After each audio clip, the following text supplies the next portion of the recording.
Okay, for this one, we are interpreting s and r squared and then deciding based on what those numbers are if our line is doing good or not. So let's use these two sentence structures to interpret those numbers. So we can find those numbers in our computer output right here. So s is 845.3 and r squared is 57%. So for s, this is the first one. This is the sentence structure for s.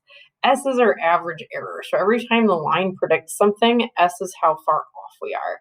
So the average error in the residuals in predicting, well, what are we predicting? We're predicting operating cost. So I would put that here.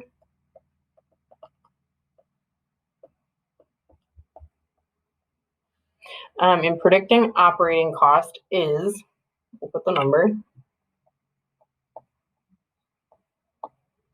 845.3. I don't know why this isn't writing super great, but 800, it's like it's on the line on my iPad. Okay, 845.3, it's operating cost, so make sure you put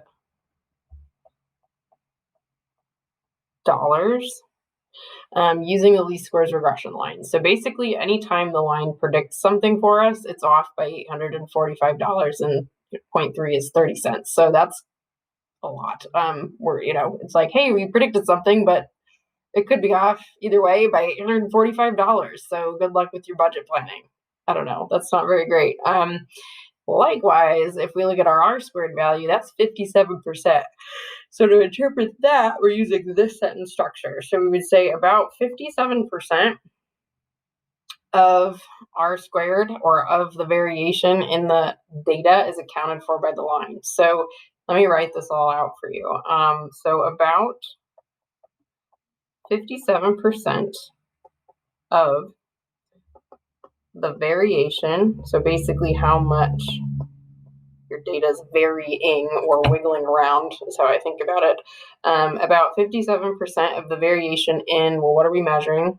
Operating cost in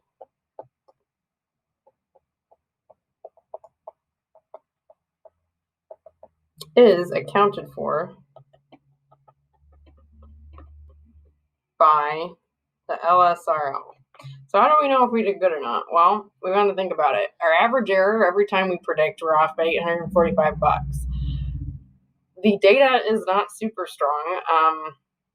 It's like moderately strong, I guess. I mean, some of these points are pretty far like from the predicting line, which isn't great. So like basically all the space between the points and the line, 57% of that space we're okay with. We're like, yeah, that we can account for that space. Like that makes sense. It's, data varies a little bit, nothing's perfect, but only 57% of it in terms of the spacing. So ideally, when a line is doing a good job, our S is low and our R squared is high. So your average error every time isn't real high, and you can account for like all the space between the line and the points. So in this case, we're not doing super great because we're off by quite a few dollars every time, and all of the spacing we can only account for 57% of it very in a good way. So we would say this line is moderately okay. Like it's not doing real great.